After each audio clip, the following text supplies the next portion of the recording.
Obrolan santai tapi mengasihkan. Jangan hanya bicara di luar. Ayo bicara di sini. Podcast Jurnal TV. Andalan kita bersama. Selamat sore teman-teman dimanapun Anda berada. Di sore hari ini kita bincang-bincang santai terkait dengan jiwa entrepreneur atau pengusaha-pengusaha muda yang mau berwira swasta. Jadi sore hari ini di hadapan kita, hari ini sudah hadir Bro, saya panggil Bro aja ya, Bro Aji ya. Bro Aji ada di tengah-tengah kita. Kita akan berbincang-bincang terkait dengan usaha-usaha anak muda yang disampaikan nanti oleh dia langsung ya. Kalau begitu kita langsung saja. Halo, apa kabar Bro? Bro Aji? Baik. Ya. Jangan lupa minum dulu baloknya Bro. Minum tradisional kita. Biar lebih santai. Ya, terima kasih Bro Aji sudah hadir ya di podcast kita sore hari ini. Ada beberapa yang saya mau tanyakan ini Bro, terkait dengan apa yang mendorong saudara untuk bisa menciptakan sebuah peluang usaha. Seperti saya perhatikan tadi ada usaha-usaha yang Anda sekarang sedang geluti ya. Apa-apa saja dan apa yang melatar belakangi saudara Aji untuk bisa membuat usaha tersebut. Pertama itu soal untuk peningkatan ekonomi di lingkup keluarga dulu. Nah itu yang salah satunya yang melatar belakang kenapa berani mengambil langkah untuk melakukan usaha-usaha. Nah contohnya sekarang saya geluti ada 2 usaha ya. Pertama itu di bidang otomotif motor ya, bengkel motor. Kemudian yang kedua soal air kemasan, air mineral dalam kemasan itu air dalam kemasan ya. Nah, kenapa ini saya lakukan? Ini juga memberikan motivasi buat teman-teman pemuda-pemuda yang ada di Toraja bahwasanya untuk menjadi entrepreneurship itu bukan hanya kita harus punya modal dulu, tapi setidaknya kita punya konsep dan kemauan untuk melakukan hal tersebut. Nah, untuk menjalankan usaha tersebut ya setidaknya kita mengambil langkah-langkah. Contohnya sekarang kan pemerintah sudah menyiapkan soal dana kur untuk bagaimana meminjamkan dana kepada masyarakat untuk melakukan sebuah usaha. Nah, kemudian yang kedua kita bisa memanfaatkan juga keluarga yang memiliki modal tapi mungkin karena persoalan waktu, kesibukan dan apa segala macam maksudnya mereka tidak bisa jalankan itu, dan itu kita bisa maksudnya kolaborasi dengan keluarga, saudara atau kerabat-kerabat terdekat untuk bagaimana memaparkan ke mereka tentang konsep usaha yang kita buat. Nah untuk melakukan usaha tersebut bukan asal maksudnya sinsalawin begitu, tapi kita harus punya kajian-kajian usaha-usaha apa saja yang bisa kita gelutin untuk mendongkrak perekonomian dan bisa berjalan semaksimal mungkin. Oke, menarik Bro yang apa yang kita sampaikan tadi. Jadi sistem di dalam kalau saya berbicara tadi, kalau saya tangkap tadi bahwa terkait dengan nilai investasi atau modal ya. Jadi itu banyak cara ternyata. Ada bisa sistem kerjasama dengan masyarakat atau pinjaman kur. Ya memang sih salah satu kendala memang kalau kita berbicara pinjaman perbankan memang itu sedikit mengalami kendala ya bagi pemula-pemula entrepreneur dalam hal jaminan dan lain sebagainya. Dan apalagi mungkin di sana harus ada usaha yang sudah berjalan sekian lama baru bisa diakuisisi oleh perbankan ya dalam hal itu. Tetapi yang saya mau pertanyakan di sini adalah apa tujuan? Ada goal Anda untuk menciptakan lapangan pekerjaan kepada teman-teman Anda atau apa? Di samping itu adalah sebuah usaha kita sendiri ataupun bersama keluarga. Seperti itu. Goalnya itu yang pertama itu ya bagaimana kita bisa memanfaatkan SDM yang ada di Toraja, khususnya kita di Toraja. Sumber daya manusianya dengan sumber daya alamnya juga mungkin ya. Sumber daya alamnya juga yang kita perlu pertimbangkan. Nah, contohnya sekarang kan soal perbengkelan itu kan yang saya rekrut itu tenaga-tenaga lokal, orang-orang Toraja yang punya potensi di situ.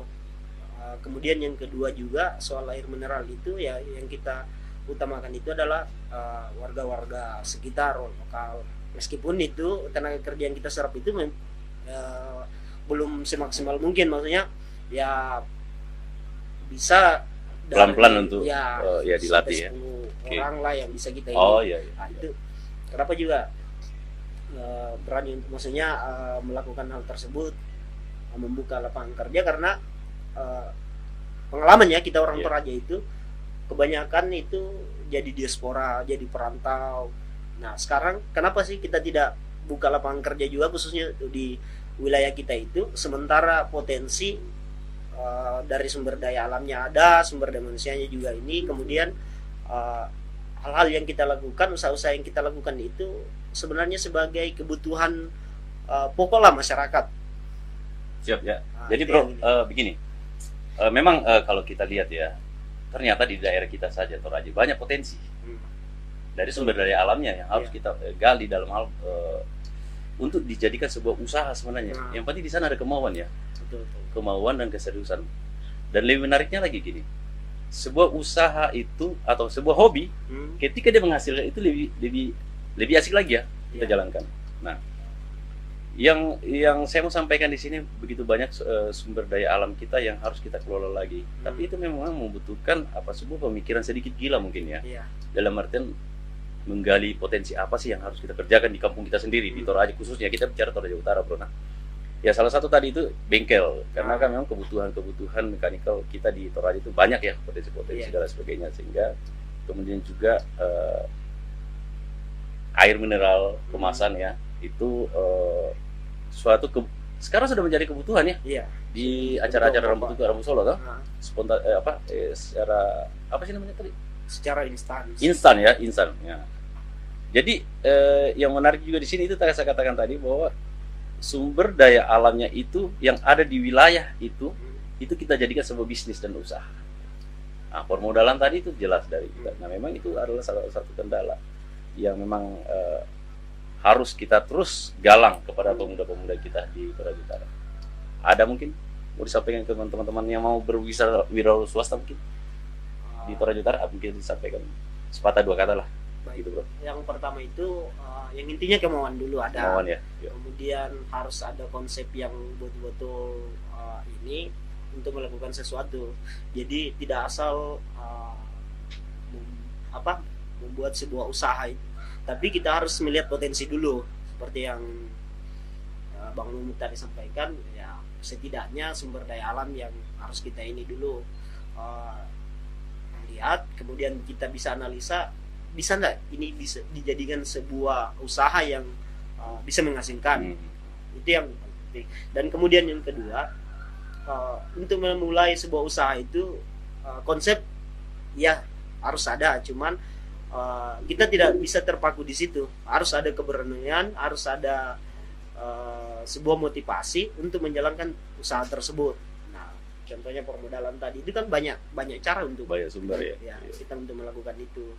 Nah, sekarang apalagi kita lihat di Toraja itu banyak diaspora, keluarga-keluarga yang ada di luar itu yang memiliki modal yang memadai. Duitnya nganggur ya. Iya. Kenapa kita tidak memanfaatkan dana-dana tersebut? Kita bisa memaparkan, memberikan konsep yang betul-betul real dan bisa menjanjikan untuk. Ya. Kemudian gini bro, sebenarnya begini, berbicara masalah modal ya, begitu banyak orang-orang diaspora atau katakanlah jangan diaspora atau orang-orang yang punya dana tapi mereka tidak bisa, tidak tahu mau ngapain, mau dibikin apa. Betul. Nah, salah satu contoh, banyak anak-anak muda sebenarnya yang punya potensi untuk berwira swasta, katakanlah entrepreneur, tetapi mereka terkendala di itu. Nah, andai kata ada sinergitas, baik itu mereka yang memiliki dana lebih dan orang-orang yang rindu untuk berbuka sebuah lapangan usaha pekerjaan dan mempekerjakan beberapa orang, itu harusnya ada momen di mana mereka duduk bersama untuk menciptakan sebuah peluang usaha, dan bisa kita kalkulasi BIP-nya berapa lama, break-even point-nya dan lain sebagainya. Kalau kita bicara katakanlah untuk membangun daerah kita Toraja, apa yang diberikan kepada daerah khususnya contoh PAD misalnya atau pajak lah dan lain sebagainya. Nah, memang ini suatu saat mudah-mudahan hasil sharing-sharing kita hari ini yang singkat ini, mudah-mudahan ada orang-orang di luar sana yang mau membangun kelas entrepreneur di Toraja Utara. Nah, kalau saya tangkap beberapa kali sudah sering diadakan seminar-seminar, tetapi seminar itu tidak punya goal, tidak punya tujuan, hanya sebatas mengundang beberapa orang narasumber yang katakanlah yang sudah punya jam terbang yang tinggi, tetapi tidak ada sebuah goal yang tercipta hari itu. Nah, saya punya dana nih, ayo siapa anak muda yang tersaring yang mau berani mengambil sebuah kesempatan. Nah, itu yang harapan kita, mudah-mudahan hasil diskusi ini begitu banyak anak-anak muda kalau kita survei mau membuka usaha tapi bingung usaha apa dan modal dari mana. Nah, memang benar bahwa membuka usaha itu jangan takut dana dulu, mulai dari nol dulu. Keyakinan, kemauan dan semangat itu adalah modal sebenarnya. Nah, tetapi mungkin next time kita bisa membahas itu lagi ya. Ada lagi bro mau disampaikan sebelum kita tutup? Satu tambahan lagi ya. Ini di Toraja ini sebenarnya sumber daya manusia itu memadai. Ini kan Toraja tujuan wisata. Iya. DTW ya, daerah tujuan wisata. Saya lihat di potensi-potensi yang ada di pemuda Toraja itu memang cukup memadai. Cuman itu lagi kembali ke ini. Kita juga butuh perhatian pemerintah, terutama untuk mengembangkan UMKM yang ada di Toraja. Bayangkan sekarang itu banyak pemuda-pemuda yang masih sekolah, mungkin kuliah, dan ada yang sudah putus sekolah tapi mereka punya keterampilan. Contohnya Toraja ini kan terkenal dengan adat istiadatnya. Banyak pemuda-pemuda itu yang bisa mengukir, membuat miniatur-miniatur Toraja apa segala macam. Betul. Cuman ini lagi mereka kebingungan karena pemerintah di sini yang sebagai ujung tombak untuk memajukan UMKM itu sejauh ini ya, bukan dalam artian saya ingin memojokkan pemerintah, tidak, tapi setidaknya pemerintah mengambil peran bagaimana mengembangkan minat dan bakat, kemudian SDM yang ada di Toraja untuk ini. Kemudian yang kedua juga saya selaku pelaku UMKM itu butuh juga semacam dukungan dari pemerintah. Contohnya sekarang banyak teman-teman yang ada di Toraja, pemuda-pemuda yang Toraja yang kreatif itu melakukan sesuatu ya, contohnya membuat sebuah miniatur rumah Toraja, ukiran apa segala macam. Cuman mereka kebingungan mau dipasarkan kemana nih.